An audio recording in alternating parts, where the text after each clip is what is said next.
हम लाते हैं top news, आपके फेवरेट टॉक शोज और अनलिमिटेड एंटरटेनमेंट सिर्फ यूट्यूब पर। अगर आपने अभी तक हमारा चैनल सब्सक्राइब नहीं किया तो अभी सब्सक्राइब करें और बेल आइकॉन को क्लिक करके हमारी लेटेस्ट वीडियोस के बारे में अपडेट जानें। सब्सक्राइब कीजिए और हम आपको लिए चलेंगे आपकी फेवरेट वीडियो की तरफ।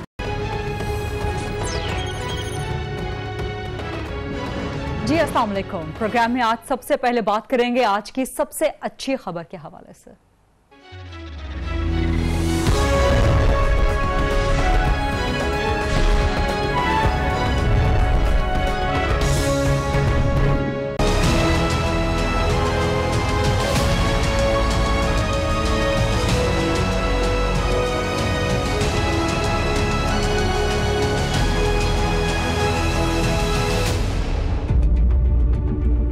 आज की सबसे अच्छी खबर, पाकिस्तान की कौम की बेटी, कौम का फख्र मलाला यूसुफजई की पाकिस्तान अचानक आमद है। कल रात अचानक ये खबर आई थी जो कि सबके लिए एक खुशखबरी की सूरत इख्तियार कर गई कि मलाला यूसुफजई तकरीबन 5.5 साल के बाद पाकिस्तान अचानक आई हैं। 4 रोज़ा दौरे पर पहुंचे। कल रात गए अपने वालिदैन के हमरा वो यहाँ पर पहुंचे और मलाला फंड के ओहदेदारान के साथ। मलाला यूसुफजई जिनका ताल्लुक सवात से है, आप जानते हैं अक्टूबर 2012 में एक बहुत अफसोसनाक वाक़ये में जहां तालिबान ने उन्हें शिद्दत पसंदी का और दहशत गर्दी का निशाना बनाया और मलाला को जख्मी किया। उन्हें पॉइंट ब्लैंक पर उनके सर पर गोलियां मारी गई। उसके बाद जिस तरह से वो सारा टर्न ऑफ इवेंट्स हुआ, मलाला की जान बचा ली गई, एक बहुत बड़ा मोर्चा था। जिसके बाद उन्हें मजीद सर्जरी के लिए, उनकी जान को महफूज बनाने के लिए उन्हें मुल्क से बाहर बरतानिया भिजवा दिया गया। और उसके बाद की कहानी मलाला के लिए ना सिर्फ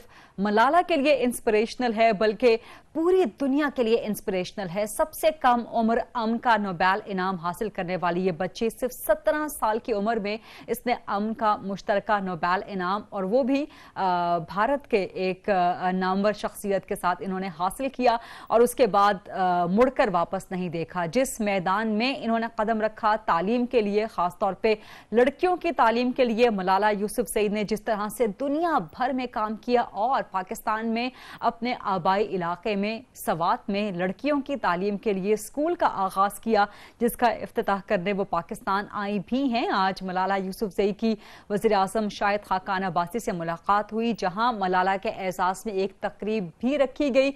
उसके मनाजिर भी आप देखते रहे कि नन्ही सी बच्चे सिर्फ 20 साल की उम्र में जिस पुरअसर अंदाज में तकरीर करती है, जिस खूबसूरत अंदाज में बात करती है, लगता है कि जो वो कह रही है वो हम सबके दिल की बात है। और जाहिर है 5.5 साल बाद मलाला वतन वापस आई थी तो अपनी वतन की मिट्टी पर वापस कदम रखते ही ऐसा मुमकिन नहीं था कि इस मासूम बच्ची की आंखों में आंसू ना आ जाएं। इस मासूम बच्ची की आंखों में खुशी के आंसू थे। पूरी दुनिया ने इसके साथ आंसू भी बहाए, इसकी मुस्कुराहटों में इसका साथ भी दिया। पाकिस्तान को आज फख्र है कि मलाला एक बार फिर उसी सरजमीन पर मौजूद है और हम दुआ रखते हैं, यकीन रखते हैं कि आज का पाकिस्तान 2012 के पाकिस्तान के मुकाबले में बहुत मुख्तलिफ है, बहुत पुरअमन है और कहीं ज्यादा तरक्की भी हासिल कर चुका है। और उम्मीद रखते हैं कि एक दिन मलाला यूसुफजई अपने पूरे खानदान के साथ पाकिस्तान मुस्तकिल वापस आ जाएंगी। जी welcome back after the break. और अब सेगमेंट में बात करेंगे कि वज़ीर आज़म और चीफ जस्टिस मुलाकात के आफ्टर शॉक्स अभी तक जारी हैं।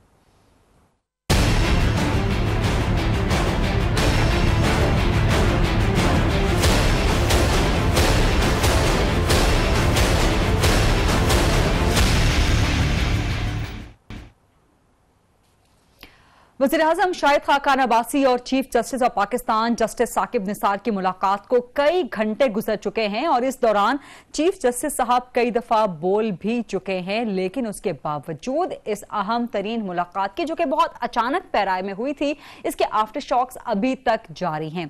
आज एक केस की समाअत के दौरान चीफ जस्टिस साहब ने लतीफ खोसा साहब, जो कि पीपल्स पार्टी के भी अहम रुकन हैं, उनको मुतमईन करते हुए कहा कि बिल्कुल खातिर जमा रखिए, जो मुलाकात हुई थी वज़ीर आज़म साहब से उनकी, उसमें चीफ जस्टिस साहब ने कुछ खोया नहीं है, कुछ पाया ही है। जस्टिस साहब ने यह भी कहा कि उनके इदारे पर यानी कि अदलिया पर और अपने भाई पर खुद को मुखातिब करते हुए उन्होंने कहा कि एतमाद रखें, वो कोई ऐसा काम नहीं करेंगे जो कि खिलाफ आइन हो।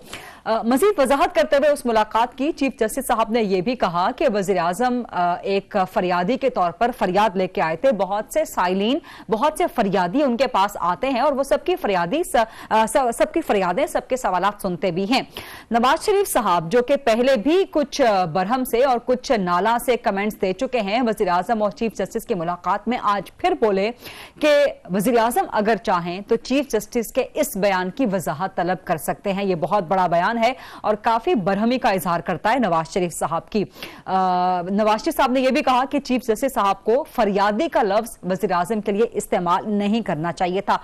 क्या वजीर आजम अब्बासी चीफ जस्टिस साकिब निसार से उनके इस बयान की वजाहत तलब करेंगे? उधर वजाहत बलोचिस्तान वालों ने भी वजीर आजम अब्बासी से तलब कर ली है, क्योंकि चंद दिन पहले शाहिद खान अब्बासी साहब ने चेयरमैन सेनेट के बारे में कहा था कि उनकी कोई इज्जत नहीं है। आज इमरान खान साहब बलोचिस्तान के दौरे पर सीएम बलोचिस्तान ने इमरान खान के साथ प्रेस कॉन्फ्रेंस करते हुए इस्लामाबाद वालों को धमकी दे दी कि अगर वजीर आजम ने अपना बयान वापस ना लिया तो फिर बलोचिस्तान इस्लामाबाद की तरफ मार्च करेगा। क्या कहा था सीएम बलोचिस्तान ने, जरा सुन लीजिएगा। मेरे ख्याल में पूरा बलूचिस्तान के अवाम और पूरे पाकिस्तान के अवाम को शौक लगा कि उसके इतने बड़े ओहदे में रहते हुए प्राइम मिनिस्टर पाकिस्तान वो इस तरह के चीप गैर जिम्मेदाराना बात कर सकता है। ये तो हम सोच भी नहीं सकते हैं, लेकिन उसने ये बात करके पूरे पाकिस्तान में मेरे ख्याल में सबके दिल को तकलीफ पहुंचाई। प्राइम मिनिस्टर को अपनी बयान वापस लेना चाहिए, अदरवाइज हम यहाँ से एक मार्च करेंगे इस्लामाबाद की तरफ से। इमरान खान साहब ने वज़ीर आला बलोचिस्तान के इस बयान की तायद की, हिमायत की और इसके अलावा भी कुछ बहुत अहम बातें की, खासतौर पे ये कि अगला वज़ीर आज़म बलोचिस्तान से हो तो अच्छा होगा। इमरान खान साहब ने क्या कहा था, टेक अ लिसन। हम बड़े मुबारक दिन पे आए कि इनकी नई पार्टी बनी है और हमने इनको उसकी मुबारकी दी है, और बिल्कुल जो पार्टी करप्शन के खिलाफ खड़ी है उससे बिल्कुल अलायंस हो सकती है हमारी। डेमोक्रेटिक प्रोसेस में कोई भी एक तरीका है वज़ीर आज़म का, वो हो सकता है। ये भी बड़ा अच्छा दिन होगा जिस दिन बलूचिस्तान से प्राइम मिनिस्टर होगा। मुझे इसमें कोई शक नहीं कि खाकान अब्बासी जो चीफ जस्टिस से मीटिंग की है कि वहां जाके हाथ बांधे होंगे कि जी नवाज शरीफ को बचा लो, एनआरओ दे दो, किसी तरह उसको छुड़वा दो।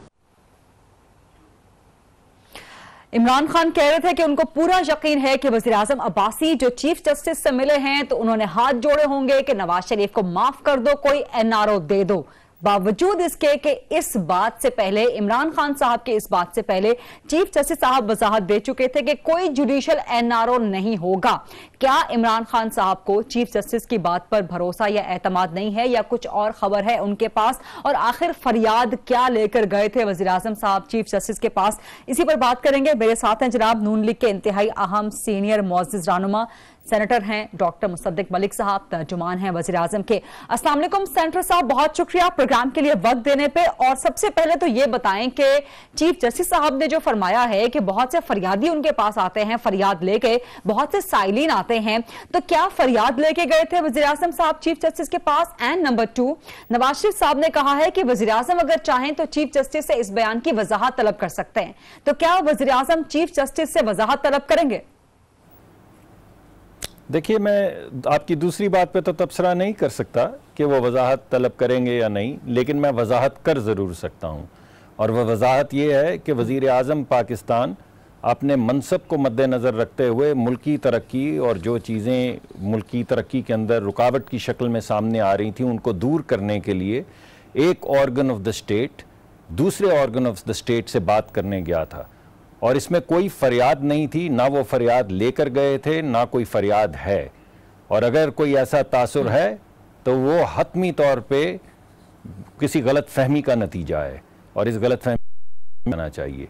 उनकी जिम्मेदारी। लेकिन डॉक्टर साहब ऐसा क्यों है कि जो प्रेस रिलीज आई थी वो सुप्रीम कोर्ट की तरफ से आई थी, चीफ जस्टिस साहब उसके बाद मुसलसल बोल रहे हैं, नवाज शरीफ साहब भी मुसलसल बोल रहे हैं, बरहमी का इजहार कर रहे हैं इस मुलाकात पे, लेकिन कोई खामोश है तो सिर्फ वज़ीर आज़म साहब इस मुलाकात के हवाले से।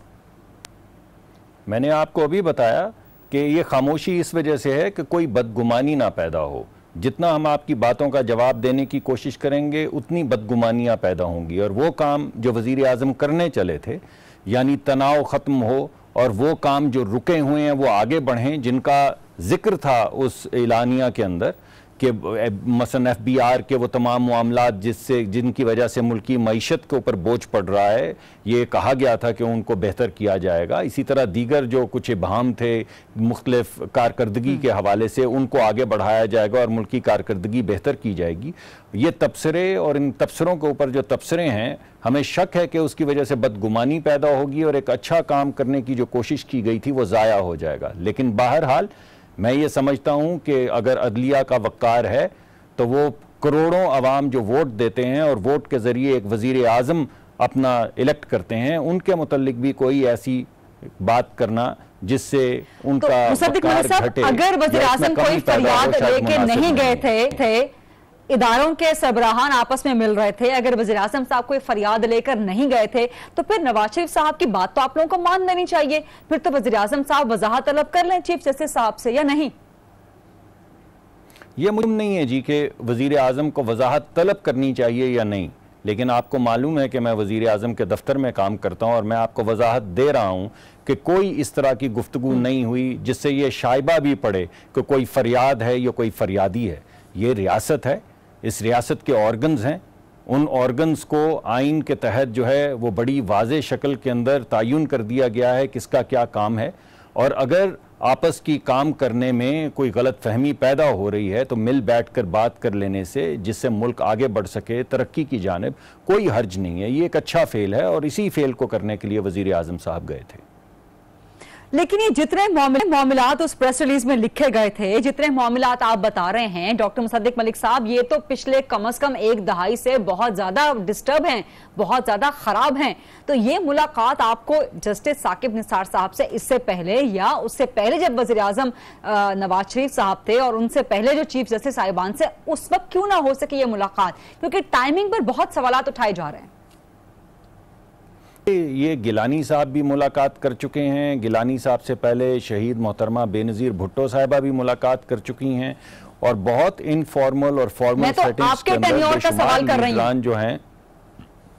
आप हमारे टेन्योर का सवाल कर रही हैं तो मैं आपको जवाब दे रहा हूं कि इस वक्त जो हुकूमत की कारकर्दगी में, जैसा कि वज़ीर आज़म ने तकरीबन अपने हर इंटरव्यू में कहा है कि इस वक्त हमारे जो ब्यूरोक्रेट्स हैं या वो लोग जिन्होंने फैसला साजी करनी है, वो अब ये समझना शुरू हो गए हैं कि बेहतरीन अमल ये है कि कोई फैसला ना किया जाए, कोई तरक्की का प्रोग्राम आगे ना बढ़ाया जाए, वरना अदालत के अंदर जाकर जवाब देना होगा। और अगर मैं नहीं जानता उस मीटिंग में क्या हुआ और मैं कतन उस एक सफ़े के अलावा उस पर तबसरा नहीं करूँगा, लेकिन अगर कोई ऐसी गुफ्तगू हुई है जिससे मुल्की मामलात आगे बढ़ सकते हैं और ये तमाम चीज़ें जो मुल्क की तरक्की में हायल हैं घट सकती हैं, तो इस गुफ्तगू को करने में कोई हर्ज नहीं। और कोई ऐसी बात फरियाद या फरियादी वाली जो है उस इलामिये के अंदर या एलानिये के अंदर मौजूद नहीं थी।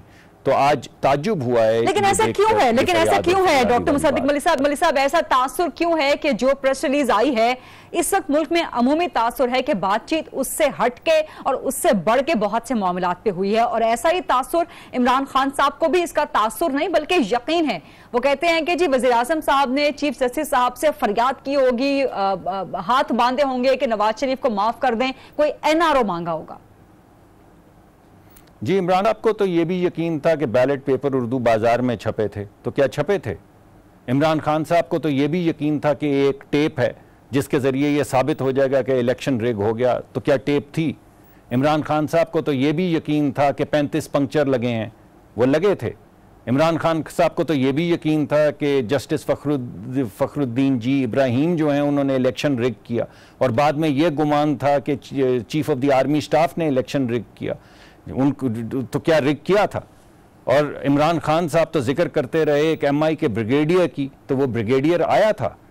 इमरान खान तो जो खड़े होकर कंटेनर पे गुफ्तगू करते रहे, उसके बाद उन्हीं के पार्टी के सदर जो हैं उन्होंने, हाशमी साहब, उन्होंने खड़े होकर ये तमाम चीज़ें जो बाद में हुई उनके मुतल्लिक क्या साराई की थी कि ये चीज़ें इस तरह हुई, तो सिर्फ वही बात सही साबित हुई जो जावेद हाशमी साहब ने की थी। इमरान खान साहब की आज तक कौन सी बात सही साबित हुई है जो आज इमरान खान साहब के बयान को हम सीरियसली लें या उस पर तबसरा करें? तो उनके बयान पर तो मैं तबसरा नहीं करूँगा, क्योंकि वो एक नॉन सीरियस सियासतदान है और उनकी तमाम गुफ्तगू इसी तरह नॉन सीरियस होती है और बाद में वो इसको सियासी गुफ्तगू कहते हैं।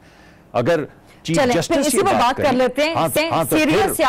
सीरियस सियासतदानों की नॉन सीरियस स्टेटमेंट्स पर भी बात कर लेते हैं। वज़ीर आज़म साहब का एक स्टेचर, एक प्रोफाइल होता है, लेकिन जो कमेंट्स दिए उन्होंने चेयरमैन सेनेट के बारे में कि इज्जत नहीं है, ये बड़े अनवारंटेड से कमेंट्स थे। और आज बलोचिस्तान ने तंबीह कर दी है कि अगर वज़ीर आज़म ने बयान वापस ना लिया तो बलोचिस्तान इस्लामाबाद की तरफ मार्च करेगा। इसकी क्या वजाहत देंगे और क्या वज़ीर आज़म साहब अपना बयान वापस लेंगे?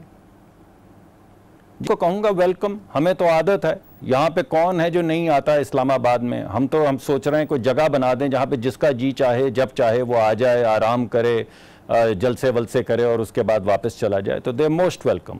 आइन और कानून के दायरे में रहकर वो आना चाहते हैं तो ज़रूर आएँ। आइन और कानून के दायरे से बाहर निकलेंगे तो फिर मुल्क को भी नुकसान होगा, उनको भी नुकसान होगा।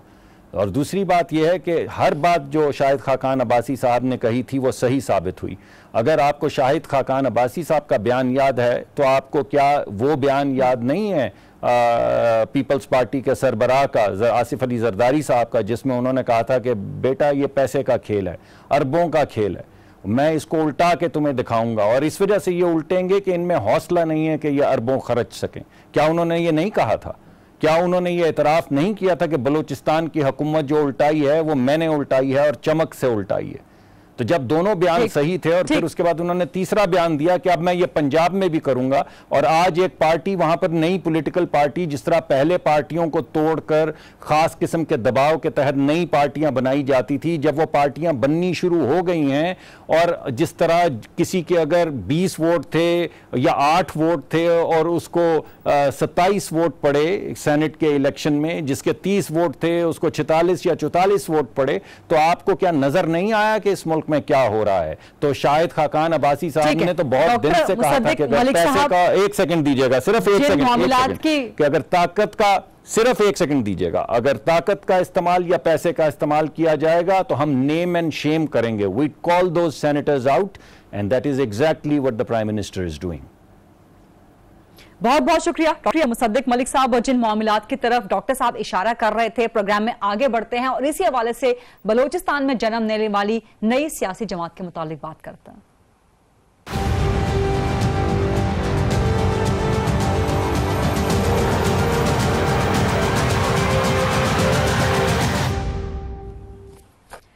बलूचिस्तान के गैर मुतवक्के सियासी हालात में एक नई गैर मामूली सियासी जमात ने जन्म लिया है, जिसका नाम आज बलूचिस्तान अवामी पार्टी या एब्रिविएशंस में BAP या बाप वो रखा गया है, जिसके बारे में बहुत से तहफ्फुज़ात का इजहार किया जा रहा है। बलूचिस्तान के सियासी उफ़क़ पर नई तब्दीली, बलूचिस्तान अवामी पार्टी नामी नई सियासी जमात कायम।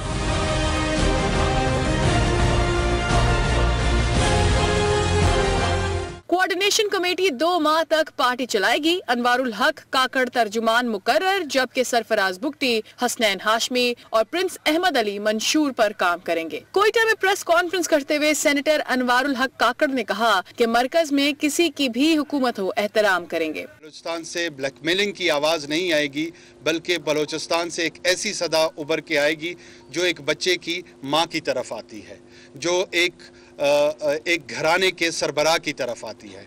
हम एक बड़े घर पाकिस्तान का हिस्सा हैं। चाहे मरकज में किसी की हुकूमत आए, हम उसका एहतराम करते हैं।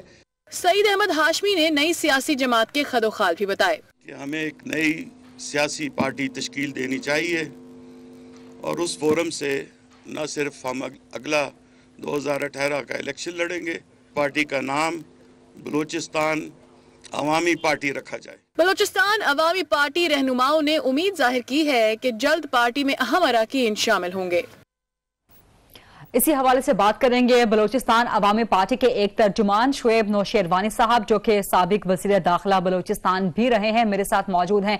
अस्सलाम वालेकुम शुएब नौशेरवानी साहब, बहुत शुक्रिया प्रोग्राम के लिए वक्त देने पे। आप लोगों ने एक नई पार्टी का आगाज तो रख दिया है, लेकिन इसके मकासद वाज़े नहीं हैं और आप लोगों की सियासी जमात के हवाले से अभी से इसके पहले जन्मदिन के हवाले से ही बहुत से तहफ्फुज़ात का इजहार किया जा रहा है। अभी डॉक्टर मुसद्दिक मलिक साहब जिस तरह मेरे साथ थे तो कह रहे थे उनका मकसद ये था कि शायद बलूचिस्तान में एक नई पॉलिटिकल इंजीनियरिंग का आगाज हो चुका है। तो मकसद क्या है आपकी इस नई सियासी जमात का? वालेकुम अस्सलाम, बिस्मिल्लाहिर्रहमानिर्रहीम। शुक्रिया बहन। जैसे कि आपने बलूचिस्तान अवामी पार्टी के मामलात का जिक्र किया, जी हाँ, अल्हम्दुलिल्लाह हमने अपना आईनी जमहूरी और सियासी हक इस्तेमाल करते हुए ये नई पार्टी बनाई है, जिसका मकसद खुशहाल बलूचिस्तान, खुशहाल पाकिस्तान, पुरअमन बलूचिस्तान है। तहफ़्फ़ुज़ात तो कि हमारे भी कई हैं जो कि कई अरसे से जन्म ले रहे हैं, बल्कि हम उस लावे में जल रहे हैं, मगर हमारे तहफ़्फ़ुज़ात का मेरे ख़्याल से सदबाब करने के, इसको ख़त्म करने की या हमें मुतमईन करने की कभी कोशिश नहीं की। यही रवैया जो भी मुसद्दिक मलिक साहब की बातें मैं सुन रहा था कि वो चेयरमैन के हवाले से जो बातें कर रहे थे या इस नई पार्टी के हवाले से जो बातें कर रहे थे, अपने खदशात और तहफ़्फ़ुज़ात का इज़हार कर रहे थे, तो मैं सिर्फ इतना पूछना चाहूँगा कि अगर ये तहफ़्फ़ुज़ात खदशात उन्हें थे, पार्टी उनकी अपनी थी, यही लोग थे जो उनकी मेन स्ट्रीम पार्टी का हिस्सा थे, इनको हल करने के लिए उन्होंने क्या इक़दाम उठाए, उन्होंने क्या किया? मेरे ख्याल से उन्होंने बहुत पार्टी को जो है कम दर्जा दिया, कोई हैसियत नहीं दी। जैसे आज इनके अल्फाज चेयरमैन सेनेट के हवाले से हैं, इसी तरह के अल्फाज इनके पहले अपनी पार्टी के अपने दोस्तों के हवाले से भी रहे हैं। तो मेरे ख्याल से इसी तरह के रवैयों की वजह से हम मजबूर हुए हैं। हम वो लोग हैं जो कि इनफरादी हैसियत से अपने इलाकों में काम करके हमेशा इलेक्ट होते आए हैं। हमने ये सोचा कि कलेक्टिवली क्यों कोई ऐसी कोशिश ना की जाए, बजाय 2 अफराद एक पार्टी में, 4 अफराद एक पार्टी में, हम कलेक्टिवली एक ऐसे प्लेटफॉर्म पे इकट्ठे हों। मकसद हमारा जो है प्रॉस्पेरिटी है बलूचिस्तान की, पीस है बलूचिस्तान की, तो उसके लिए क्यों ना हम इकट्ठे हों। तो मैं माजरत के साथ कहना चाहूँगा, यही शुकूक और शुबात जिनके इशारे पूरा पाकिस्तान समझता है कहाँ जा रहा है, वो इस तरह के इशारे और तहफ़्फ़ुज़ात अदलिया पर भी करते रहे, इस तरह दीगर जमातों पर भी करते रहे और आइंदा भी करते रहेंगे। ये तो उनकी सियासत है, इस पर तो और मैं क्या कमेंट कर सकता हूँ। शुएब साहब, आपने डॉक्टर मुसद्दिक मलिक की बात सुन ली। ज़ाहिर है वो वज़ीर आज़म के तर्जुमान है और आज वज़ीर आला बलोचिस्तान ने मुतालबा किया वज़ीर आज़म से कि चेयरमैन सेनेट के बारे में अपने ये अल्फाज कि उनकी कोई इज्जत नहीं है वापस लें, वरना बलोचिस्तान इस्लामाबाद की तरफ मार्च करेगा। और डॉक्टर मुसद्दिक मलिक साहब ने कह दिया कि वेलकम, यानी कि वो एक तरह से कह रहे थे कि वज़ीर आज़म अपना बयान वापस नहीं, बलोचिस्तान अगर मार्च करना चाहता है इस्लामाबाद की तरफ तो कर ले। क्या कहेंगे, क्या रद्द-ए-अमल देंगे आप? बहन, मैं यही कह सकता हूँ कि ये बात उन्होंने मतलब बड़ी बेतौकीरी से सिर्फ बलूचिस्तान के हमारे चेयरमैन को, सेनेट के चेयरमैन को नहीं कही, उन्होंने पूरी सेनेट को कही है और उन लोगों को कही है जिन्होंने इन्हें चेयरमैन बनाया। बाकी यही मैंने फिर से यही कहूँगा कि यही रवैये हैं, यही सोच है जो हमें दूर करती जा रही है। मतलब हम यही एक्सपेक्ट कर रहे थे कि उनके अल्फाज और उनके मामलात इदारे के लिए, कम से कम चेयरमैन सेनेट के लिए ना हो, उस इदारे के लिए अच्छे होंगे। हाँ, ये बेहतर है कि अदलिया के खिलाफ बोला जाए, हाँ ये बेहतर है कि इंस्टीट्यूशंस के खिलाफ बोला जाए, हाँ ये बेहतर है कि मुल्की सलामती को दाव पर लगाया जाए, वो अच्छा है, उसमें इज्जत आ जाती है। लेकिन जो लोग इस मुल्क की सलामती, इंटीग्रिटी, इसकी सॉलिडारिटी पर जो यकीन रखते हैं, बलूचिस्तान जैसे सूबे में जहाँ पर सियासत करना एक इंतहाई मुश्किल तरीन काम है, हम फेडरेशन के अम्ब्रेला के नीचे सियासत करते हैं, हम जैसे लोग आगे बढ़कर आते हैं। अगर हमें मौका मिलता है, दोस्तों की तरफ से मौका मिलता है, उन पार्टियों की तरफ से जो मेन स्ट्रीम पार्टियों की तरफ से मौका मिलता है और इतना बड़ा एहसास कि बलूचिस्तान को चेयरमैन सेनेट का मिला, उनका अगर वेलकम इन अल्फाज से किया जाता है बजाय कि वो अल्फाज वापस लेते, तो इससे हमें दुख के अलावा हम क्या कर सकते हैं। यही तो हम अपनी हैसियत देखते हैं, इसी वजह से तो हम नई पार्टी बना चुके हैं कि हमें अपनी इनफरादी सरबराह कौन है अभी भी ना मालूम है। पहले इलेक्शन कमीशन ने 26 मार्च को खालिद मकबूल सिद्दीकी को कन्वीनर तस्लीम किया और फारूक सत्तार साहब को MQM की सरबराही से हटा दिया, जिसके फारूक सत्तार साहब इस्लामाबाद हाई कोर्ट चले गए और आज इस्लामाबाद हाई कोर्ट ने इलेक्शन कमीशन का फैसला मुअत्तल कर दिया, यानी कि फारूक सत्तार साहब को आर्जी सरबराही मिल गई है। इस्लामाबाद हाई कोर्ट ने 11 अप्रैल को तमाम फरीक़ैन से जवाब तलब कर लिया है, इलेक्शन कमीशन से भी, खालिद मकबूल सिद्दीकी साहब से भी, और अभी तक मामला इस बात पर अटका हुआ है कि MQM का कौन है, खालिद मकबूल सिद्दीकी साहब हैं, फारूक सत्तार साहब हैं या नामालूम है। इसी हवाले से बात करेंगे क्योंकि आज सारा दिन कुछ मुफाहिमत की सरगोशियां दोनों धड़ों के दरमियान PIB और बहादुराबाद चलती रहीं। इस वक्त मेरे साथ MQM के सीनियर मरकजी रहनुमा इंतहाई हसन साहब मौजूद हैं। अस्सलाम वालेकुम ख्वाजा साहब, बहुत शुक्रिया प्रोग्राम के लिए वक्त देने पे। और ये मुत्तहिदा की सरबराही का मामला, क़यादत की जंग, अंदरूनी इंतशार अभी तक बरकरार है। इलेक्शन कमीशन कहता है कि खालिद मकबूल सिद्दीकी साहब सरबराह हैं, इस्लामाबाद हाई कोर्ट उन्हें नहीं, फारूक सत्तार साहब को आर्जी रिलीफ देता है। आप लोगों के मामलात आखिर हल कब तक हो सकेंगे? बिस्मिल्लाहिर्रहमानिर्रहीम, यकीनन एक बड़ी अनफॉर्चुनेट सिचुएशन है और MQM में हयात के बरक्स एक बहुत बड़े बहरान से गुजर रही है। मैं जहाँ तक ये समझता हूँ, आपको मेरा किरदार तो पता होगा कि इस पूरे एपिसोड में मैंने बहुत ही दिल जमाई के साथ एक सालिस की हैसियत से दोनों तरफ राब्ते इस्तवार रखने, बातचीत का रास्ता खुला रखने की हर बहुत सारे प्रपोजल्स थे जिस पे गौर हुआ, लेकिन कोशिश यही थी कि 18 मार्च यौम तासीस और इलेक्शन कमीशन की 26 से पहले ये मामला तय हो जाए। लेकिन 18 मार्च भी गुजर गया और शायद फारूक भाई जो है वो जो उन्होंने अनाउंस किया, जो उन्होंने कहा कि वो फिर इसके बाद उस फैसले को तस्लीम करेंगे, चैलेंज नहीं करेंगे। अनफॉर्चुनेटली हुआ कि हाई कोर्ट में चैलेंज हो गया, जिसका इंतहाई दुख है और बहुत ज़्यादा हमें इसकी और नाराज़गी भी है, क्योंकि ये सीरियस इशू है। जब आप हाई कोर्ट गए हैं तो जाहिर है जब आप बड़ी अदालत जाते हैं तो वो रिव्यू के लिए जजमेंट को सस्पेंड करके उस पर दोबारा से गौर करते हैं। अब ये डेट दी है 11 अप्रैल की। अब आप देखें, हम यानी 15 दिन बाद या 12 दिन बाद डेट है। अब ये डेटें चलेंगी, सिग्नेचर वेरीफाई होंगे, कौन लेजिटिमेट नहीं है, आगे इलेक्शन है। तो मैं समझता हूँ कि इस सूरत हाल में जो असल बात है वो ये कि आज तक भी अगर साथी कारकुनान जिम्मेदारान जुड़े हुए हैं PIB के साथ या हैदराबाद के साथ भी इस सूरत हाल में, तो पर्सनालिटी के कारकुन अब किसी पर्सनालिटी के कारकुन नहीं है, वो तंजीम के कारकुन है, तंजीम के जिम्मेदार। और दोनों के दिलों में ये कि जो तंजीम को संभाल ले, पतंग को, निशान को, जिसके लिए हज़ारों की जामे शहादत नोश की हैं, असीरी काटी है। तो मैं समझता हूं कि मुज़ाकरात के दरवाजे मुझे एक सवाल की इजाजत दीजिएगा कि जब इतनी अवेयरनेस मौजूद है, जब इतनी अंडरस्टैंडिंग मौजूद है, जिस तरह की आप बात कर रहे हैं, ये बहुत खूबसूरत बात है और ये बहुत डीप अंडरस्टैंडिंग है इस सारे सिनेरियो की, इस सारे फियास्को की। तो जब ये अंडरस्टैंडिंग मौजूद है तो फिर मुज़ायका क्या है? आप कह रहे हैं तारीख पे तारीख डलती जाएगी, इलेक्शन सर वोटर आपका परेशान है, कारकुन आपका परेशान है, तो फिर इस 11 को आप एक डिवाइन ब्लेसिंग समझिए। क्या इसके दरमियान 11 से पहले दोनों धड़ों के मामलात तय हो सकते हैं? देखें, मामलात तो पहले दिन तय हो सकते थे, मामलात तो दूसरे दिन भी तय हो सकते थे। प्रॉब्लम यह है कि there is a will there is a way. तो यहाँ पर मुझे जाते हैं तो बड़ा दिल बर्दाश्त हुआ इस सिचुएशन से, और ख़ास तौर पे जब ये हाई कोर्ट की पिटिशन हुई है।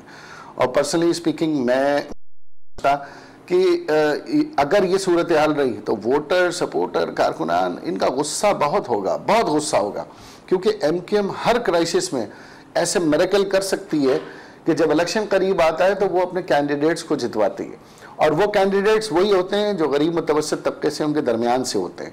वो कैंडिडेट्स किसी के रिश्तेदार कैंडिडेट्स अकरबा परवरी के तहत नहीं आते। तो प्रॉब्लम सारा ये है कि ऐसी सिचुएशन में मैंने दोनों तरफ ये रिक्वेस्ट की थी, लेकिन इस बार क्योंकि फारूक भाई ने हाई कोर्ट में कहने के बाद मुझे पर्सनली भी कहा, फारूक भाई ने साथियों के सामने भी कहा था कि वो नहीं जाएंगे। मसला क्या है? मसला ये है कि इस डिवाइड की सूरत हाल की जिम्मेदारी जाहिर है वो सरबरा की हैसियत से तो उन पे ज्यादा है, बाकी मुझ पे भी है, लेकिन मेरा शेयर ऑफ रिस्पॉन्सिबिलिटी वो नहीं है जो फारूक सत्तार भाई का होगा, या मेरा शेयर ऑफ रिस्पॉन्सिबिलिटी वो नहीं है जो खालिद मकबूल भाई का होगा। तो बात यह है कि ओहदों के पीछे बज़ाहिर ये लग रहा है, देखिए आम आदमी क्या, ओहदों के पीछे जूतियों में दाल बढ़ गई। एक कन्वीनर फारूक भाई को मैं कितने अरसे से हमने देखा है फारूक भाई का, फारूक भाई ने बगैर ओहदों के भी काम किया है और मेन डेलीगेट्स का पार्ट रहे हैं, डेलीगेट्स को सुपरवाइज किया है, तो he is supposed to be the larger than life. लेकिन मैं इस बात पर बहुत अफसोसनाक सूरत हाल पर मैंने इस सालिसी के रोल से अपने आप को विड्रॉ किया। मैं तंजीम के साथ, तंजीम के निशान और नाम के साथ जहाँ ज़िंदगी इतनी मैंने नशोब फराज देखे, और उन साथियों को ख़ास तौर पे जिनकी असल कुर्बानियाँ तो ख़वातीन की हैं, साथियों की हैं, असीरों की हैं जो जेल में बैठे हमारी तरफ तक रहे हैं, देख रहे हैं। तो ये तकसीम ने यकीनन हमें नुकसान दिया, लेकिन इलेक्शन से पहले मुझे उम्मीद है कोई ऐसा मिरेकल हो या दिलों में कोई अल्लाह ताला कि अपनी कौम के लिए, अपने निशान के लिए, अपने नाम के लिए, अपनी 35 साल की मेहनत के लिए हम अपने आप को कंसिडर ना करें। ठीक। बहुत बहुत शुक्रिया खैरुल हसन साहब, बहुत गहरी बातें कर रहे थे। MQM परेशान है, वर्कर्स परेशान हैं, रहनुमा परेशान हैं और किसी मोजज़े के इंतजार में भी हैं। प्रोग्राम देखने का बहुत शुक्रिया। I'll see you tomorrow।